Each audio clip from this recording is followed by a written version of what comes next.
54% of children in India are exposed to inappropriate content every day. And we cannot be complacent about it. But how can governments safeguard the children from the harms of social media? I'm Arnold Gay, and that's the question we're tackling this week on the CNA Correspondent podcast. Australia decided on a complete social media ban for under 16s in December. The early results were decisive. Millions of accounts were taken down. But within weeks, many teenagers were back online and others found workarounds. Well, I'm fine if they get stricter and they ban everyone. But if they only ban a few people, and then it's not good because it's being left out. Australia decided to move ahead with enforcement. Indonesia imposed a similar ban in March, and in India, the debate is heating up. But do these actions actually work? Correspondent Natasha Gutierrez, Chatni Vavani and Niha Punya cover Australia, Indonesia and India for CNA, and they join me on the show. Ladies, good to see all of you today. Thank you so much, Natasha. Because Australia got the ball rolling, I'm going to start with you. So this conversation, we all know, right? Everyone here, we all know is not new. It's been ongoing, but, something feels different and something actually has been done in Australia. So what's changed? Hi, Arnold. It's nice to be here. This is a topic when people find out I'm in Australia that they always want to talk about because it is now of global interest. And it has been years and decades actually leading to this point, but there's been significant mental health concerns, addictive algorithms, risk of grooming, cyberbullying, and other harmful content, all of that. And all the concerns around that have finally culminated last December into a law that was rolled out in Australia. What's the difference? Why now? Honestly, the pressure really came from parents. They said, this is too much. We need help. It's difficult for us to do this on our own. The government found more research showing that a lot of these addictive algorithms were actually by design. More and more evidence came out showing that big tech, social media platforms, at the very least, knew about these harms. And I think the main difference here, at least in Australia, that finally rolled out the world's first law, was really political will. The Australian government was willing to take on big tech. That is something that's very difficult. But when the Australian Prime Minister, Anthony Albanese, announced the rollout of this law on December 10, he said, this is Australia saying enough is enough. And he said that day too, that he was very proud to be an Australian and to get the ball rolling for the rest of the world. And since then, the world has been watching. I've spoken to parents, to children. There's been widespread support for this law.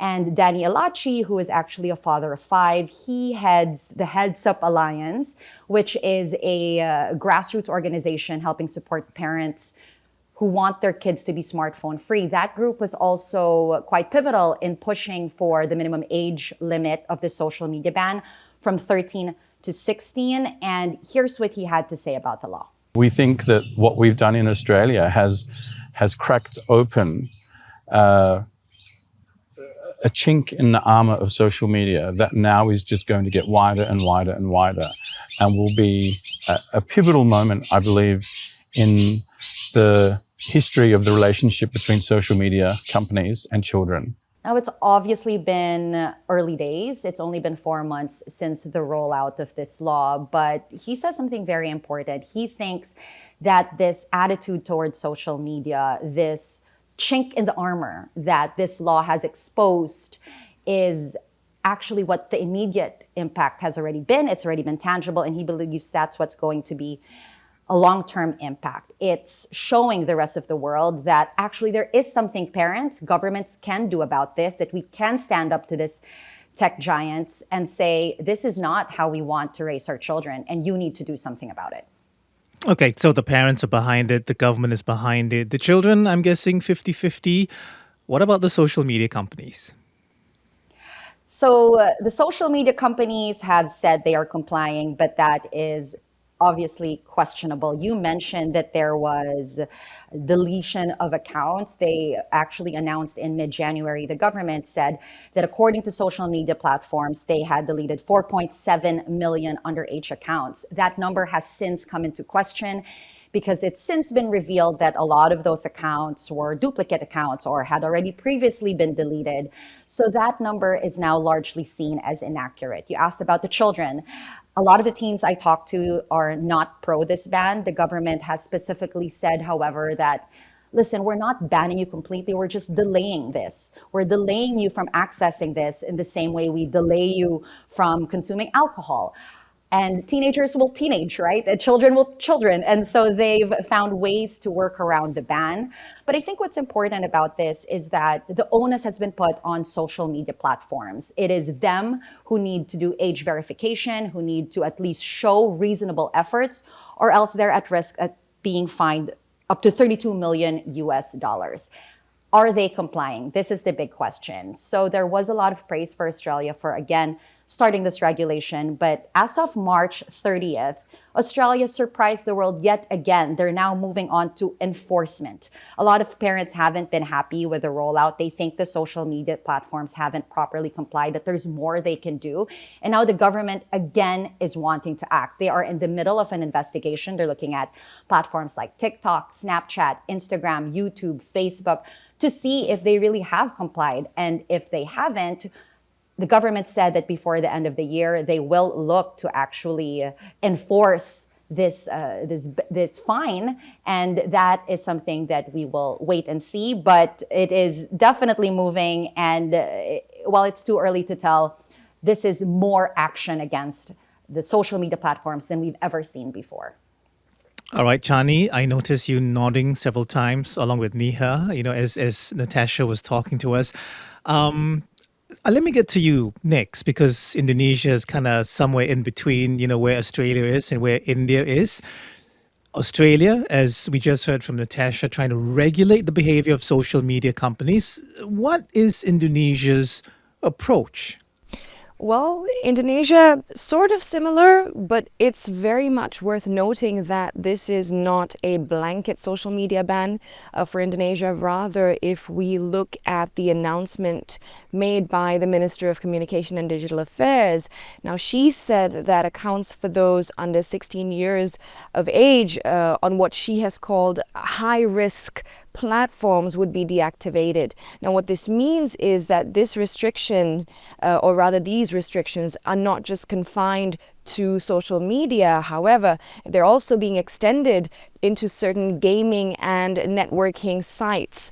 In terms of the mechanism, however, we don't know exactly in terms of how it's going to be executed. But what we do know so far is that it is being done in stages, with the first phase targeting 8 major platforms. And if we look at Indonesia as a country, right, it's an archipelago with over 280 million people in over 17,000 islands. And in terms of government, we have a central government, but also we have 38 provinces. In each province also, there are their own regional governments. And so all of these factors then, add on to the fact that there is political will and there is local law enforcement, and which of course do play a role in how strictly or smoothly such regulations are going to be upheld. For example, there have been reports of companies discussing these restrictions since last year, and they've been lobbying for their positions reportedly through various business associations. The approach from Indonesia, as you were just outlining, slightly different. But one thing I've noticed is that Jakarta, and again, correct me if I'm wrong, Jakarta seems to prefer a ban as opposed to investigating a company and fining a company. Not entirely. That's not entirely the thread or sort of the approach that Indonesia is taking. And I'm going to break this down for you with regards to sort of the high risk digital platform restrictions, right, that we're talking about today. Minister Mutia Hafid had said that only 2 digital platforms of the first batch that they had identified had not yet fully complied with the policy of restricting access for users under the age of 16. Now, she's called out Roblox and YouTube. And if we look at the regulation and going back to it itself, authorities, I talked earlier about sort of not completely detailing the mechanism, right? So what we do know so far is the way that they're doing it, or what they've said that they're going to do, is that authorities are not straight away moving to ban non-compliant social media companies or high-risk digital platforms. Rather, there is a sort of a step-by-step process. So there is a process of sanctions to platforms that don't fully comply with the rules, and then this includes administrative sanctions in the form of warning letters. Then there's temporary access, suspension, and then finally potentially even termination of access. So this, I want to highlight that this is not the same case as the government's decision to temporarily cut off access to Grok, for example, which at the time authorities deemed, and they still do in fact, rather deem as posing as high risk to public safety, particularly women and children, from the threat of digital sexual exploitation. So those are two very different approaches, and I would say two very different situations. Understood. Neha, okay, India, watching very closely at these two countries potentially.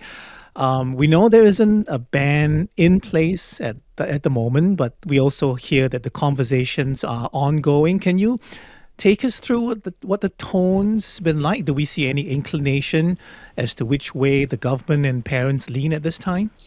This is something, Arnold, that has been talked about in living rooms for many, many years now. Parents talking about how children are struggling to focus, how, sometimes academic performances are suffering. But this year, when Australia acted and other countries around the world said they would act to restrict access for children under 16 years of age, that's when the Indian government, through first a policy document that is released before the budget, said that there is a need to urgently act because it's impacting India's demographic potential. India is one of the youngest countries in the world. It's the most populous country, and a large chunk of its population is still very young. So the idea was to get ahead of what could become a problem in later years, and we're now seeing some policy announcements linked to this effort as well. Karnataka, which is the de facto tech hub of India, it's often called, India's Silicon Valley, was the first regional government to say they're going to look at what a policy to restrict access for children under 16 years of age could look like. 3 other Indian states are considering this as well.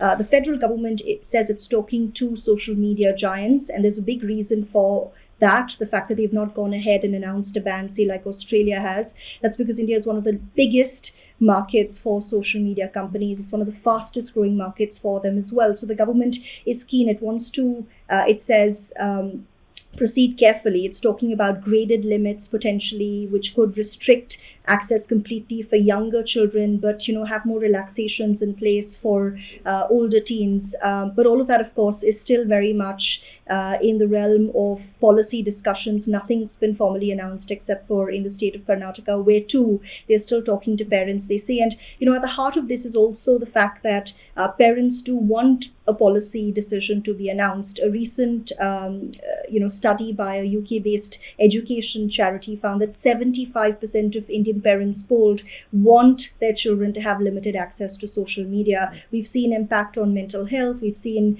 addiction becoming a big problem, with many de-addiction clinics in India opening up that specifically cater to social media addiction. And at the heart of this, Arnold, is the fact that a large percentage of India's population has come online through smartphones. Before the pandemic, 32% of Indians had a smartphone. Now it's the world's second largest market for smartphones.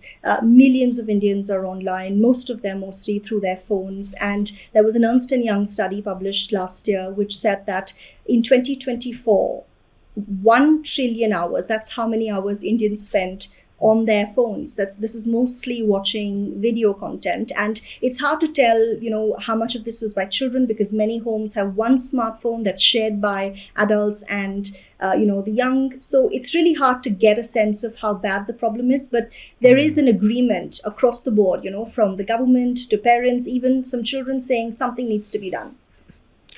I want to delve into this notion of political will, which Natasha addressed earlier on.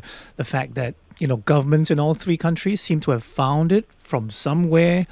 Neha, if I can just get you to elaborate about the driving forces. You mentioned some of them, but can you sort of summarize and tell us, what's been driving this, if you like, dynamic, and government suddenly finding and realizing, hey, we really do have to do something? I think one, of course, is the rapid adoption of smartphones that's happened in the years since the pandemic. And also the realization that when you go outside, you not only now see a smartphone in every hand, but you see almost every head bent, looking down, mindlessly scrolling. Opposition parties have talked about this, how this is something that can really hurt India's economic potential, because this is also sitting against what is now an unemployment problem that has existed for several years. But specifically, if you start with Karnataka, we spoke to the state's IT minister.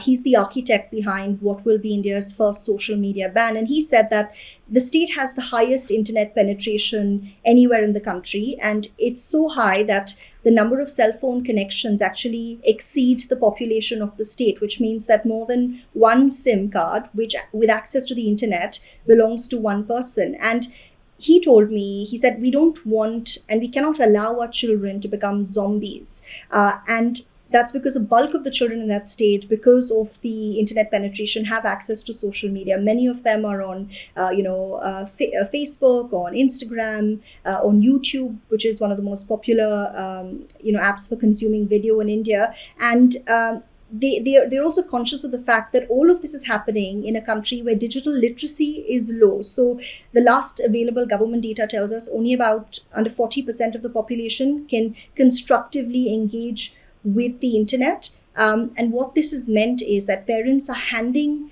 smartphones to their children for education, for entertainment, without realizing that this is impacting their mental health in the long term. And we visited a de-addiction clinic at India's largest hospital here in Delhi.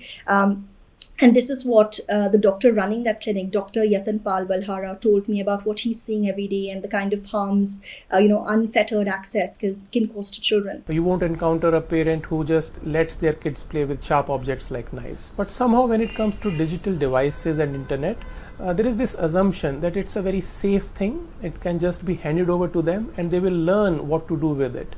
And just to sort of give you some numbers, the youngest patient at that clinic, Arnold, is 7. 80% of the children who come to his clinic are under the age of 18 years of age, and often they've only come to him when they've spent as many as 12 to 14 hours on social media, online every single day. And those numbers are mind-boggling. And, he's telling me that parents only come to him when they realize that the child's academic performance is suffering. So there's still a very big disconnect, doctors and policymakers say, between how phones are being used, the impact that they're having on children, and that gap needs to be met. Understood. Chandni, let's get to you now. So what's the situation like in Indonesia? Arnold, there has been some very real concerns being expressed over the very real threat posed by social media. And, the sheer number of people being exposed to this. And if we look at the data, right, the Indonesian Internet Service Providers Association said that the number of internet users has reached nearly 230 million people. Now, in a country with a population of over 280 million, this amounts to slightly over 80%. We got to let that sink in for a minute. Over 80%. This means that more than 8 in 10 Indonesians have access to the internet, and this growth has been consistent over the last 4 years. Now, putting that on one side, right? On the other side, we have facts stating that your Gen Z is the most dominant group in the internet usage, and then they contribute some 25% of total users, and then this is followed by millennials at another 25% or so, and then you have your Gen Alpha at about 23%.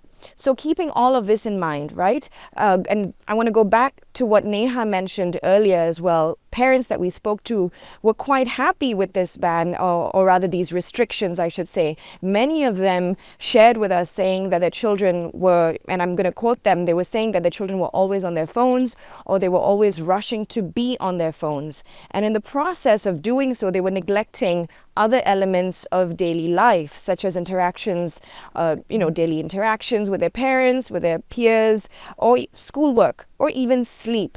And addiction was one of the factors even cited by the communications minister in enforcing these restrictions. Take a listen.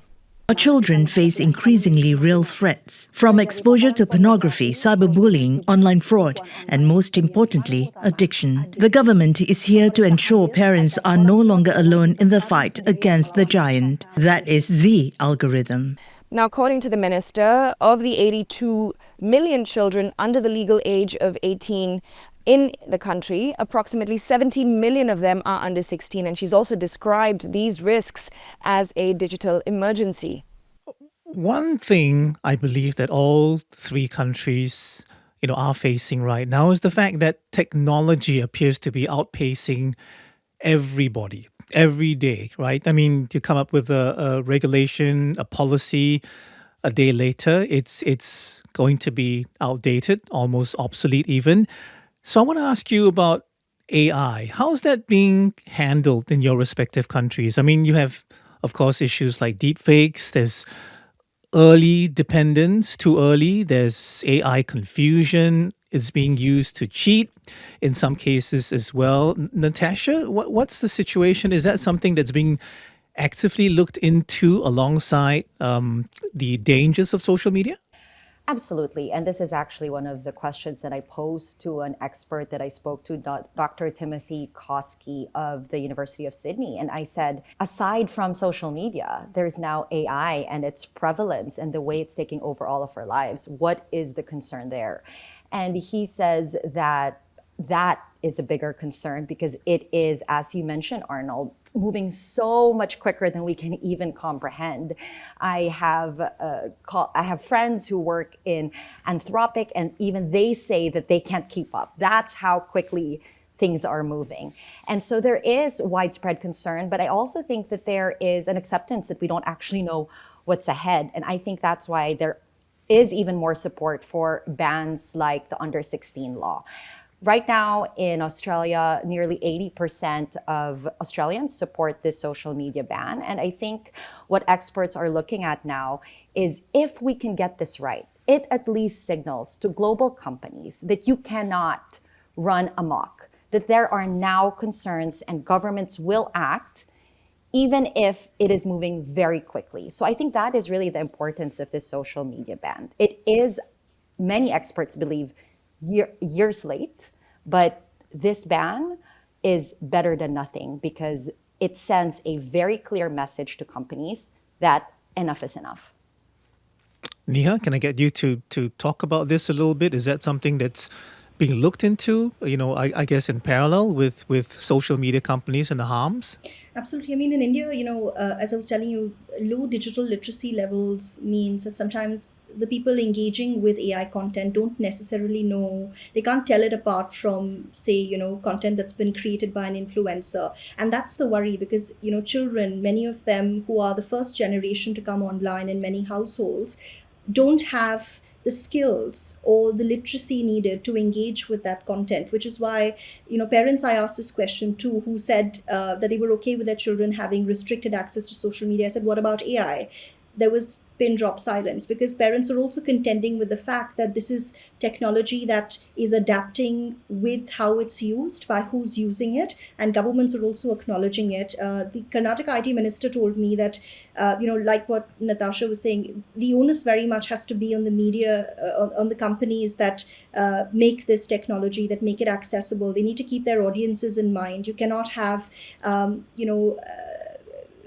content that is not meant for people under the age of 16 that can be viewed by them because that can have long-term, it can cause long-term harm. So it is very much being considered, but not at a federal level yet. We had the AI summit that the Indian government hosted a few months ago, where you had, Anthropic, OpenAI, all of these giant tech companies come here because they see the potential that India has as a market. But the government's message was, you can't just come here, sell your content. It needs to be for public good. But how does that take shape in the form of regulation policy? India's not been able to answer that question yet, but it's certainly something it is looking at actively. Johnny, you're a mom yourself. What's the conversation, the type of conversations, if you like, that you're having with fellow moms? Well, to echo what Natasha and Neha have said, there are certainly very real concerns where AI is concerned, and even where the digital platforms are concerned, where social media is concerned. I would say that majority of the parents that I have talked to, they are quite pleased with this step that has been taken by the government. The children, not so much. And that is to be expected. We've talked to some children who've said that they're going to circumvent this issue by just using their parents' accounts. And some of them have expressed also worries that they're not going to be able to do their homework, because some of their homework is being, they might have to upload certain things on certain platforms. So there are concerns about that. But largely this step by the government has been largely well received by parents. And I don't expect this stance to change anytime soon. I wonder whether you think, not just personally, but whether or not the consensus in Indonesia seems to be that a ban is the answer in terms of handling this issue? Arnold, as I mentioned just now, given the way it's been really well received, and the minister herself has been quite strong, in terms of the statements that she's put out regarding this move, and even say coming down on the high-risk digital platforms that they've identified so far. If they've identified 8 major ones initially, 6 have already complied, 2 remaining. So that's actually saying something. That in itself is indicating that this is working to some degree, definitely. Now, whether this is going to continue in the long term, that remains to be seen. As I said earlier, you have children who've told me, they're going to circumvent this. They're going to find, ways to be creative to get around this. But it will all come down to how strictly the government continues to enforce all of these regulations, how effectively they're going to perhaps go after the companies that are non-compliant. And so all of that really is going to be a wait-and-see situation. It's going to be taking time to see, how successful all of these restrictions are actually going to be in the long term. I think it's a bit different here in India, mostly because we don't yet have a federal policy, or at least the outline of a formal policy. Even in Karnataka, the state's IT minister told me that they're still very much looking at what can be done. There was a very honest admission that technology is outpacing any policy decisions that can be brought in, which is why they're doing this at a very consultative level. They're talking to parents, they're talking to schools, they're talking to children. But I think in India, the bigger sort of worry is that, and this is the sort of pushback we've seen from those who work in the digital space. They've said, if you bring in a ban, you will run the risk of forcing children to access unmonitored areas of the internet. It could push them into darker spaces, which will make it even harder to regulate what they're watching, what they're consuming, what sort of content they're exposed to. And the government acknowledges that risk, which is why it's going so slowly in Karnataka. The other risk in India, enforcement is a big challenge, because like in Indonesia, you have a federal government and then you have regional governments. So, policies will have to work with each other again, instead of against each other. Social media companies are also saying, Meta, for example, saying it will comply with any local laws, but it doesn't think regulating just a handful of companies will protect children. So all of that is an ongoing conversation. But the other bigger risk is that, in a country where millions are coming online for the first time, in what is increasingly a digital first society, you're paying your internet bills online, you're accessing education online, you're not just using the phone for entertainment. You could widen a digital divide between those who are literate and have access through, let's say, broadband at home, and those who have only a SIM card and a smartphone at home. And that could also worsen activists say, a gender digital divide as well, because in many homes, girls don't get access to the internet. Their brothers or, the sons at home will have that first right to use the phone. So all of these are risks that a ban runs in India, which is why you've not seen some sort of formal announcement. It's all very much in the realm of discussion, and the government saying it wants to do something, but it doesn't know what that's going to be. Natasha, you started the conversation. You get to close it as well. I specifically want to ask you about the government's attitude towards social media companies. My sense of it, and I don't know whether this is right again, seems to be that, Canberra is going, the social media companies had a chance to do it. They aren't doing it. So we are going to have to do it. And this is how we're going to do it. That's exactly right. Look, this is an imperfect law. The Australian government knew it was going to be an imperfect law. They said that from the get-go. Children have gone to other websites. They've been able to, Neha, you were talking about the concern of harms going elsewhere in more unregulated spaces. Initially, kids did move over to other platforms that, like Dope 8, but they've since moved back to where their friends are. At the core of it, children are where their friends are. And a lot of the teenagers I've been speaking to have said, if none of my friends were in Snapchat, I don't need Snapchat. So I think that's really important. The second thing, Chani, you talked about, they're able to across these age verification platforms, there is concern there. And I'm telling you, Australian children have been able to do that. It's not, there's no penalties for kids, there's no penalties for parents. But at the same time, I want to point out that I think that's actually what has made this law somewhat successful. It hasn't been an iron fist approach. And if it were an iron fist approach, I think we would have seen a lot more backlash. But because it's slower paced, but because the onus is on one almost joint enemy to the government, he's galvanized not just Albanese, but the government has galvanized parents and advocates all on one side and say, we all want the same thing. Now, social media platforms need to give us that. And I think that their step towards now enforcement is really the big turn here. You're right, Arnold. The government thinks they've given the social media platforms enough warning. This is not a surprise. They've said, we're going to do this ban. You need to comply. Now, you have to also understand social media platforms will show they are complying, but they also don't want to comply too well, or else all other countries will say, it works, we're going to do it. I want to end with one note, and I think this is something that has given me more optimism. I'm a mother of a 2-year-old, and I've also, after all my conversations with experts, observers, parents, one thing I am grateful for is that my son is only 2. Because I do believe that because of this ban and because of the conversations that have been happening, there will be a time that kids won't want to be in social media anymore. Parents and the next generation will understand that the harms are just absolutely outweighing the good. And they will go back, ideally, to their childhood. And hopefully that is an attitude that we're beginning to actually see in some areas in Australia. And I'll leave you with one story. The daughter of Danny Alachi, who is now 16, was deeply addicted to her phone at 11 years old. When it was taken away from her, she cried for many, many nights. And that's actually what made her father say, if this is happening in our household, surely this is happening in other households in Australia. Let me see what other parents are dealing with. His daughter is now 16, and she has voluntarily said, I don't want to go back to social media. That's an incredible story, and I hope that that's what we're going to see.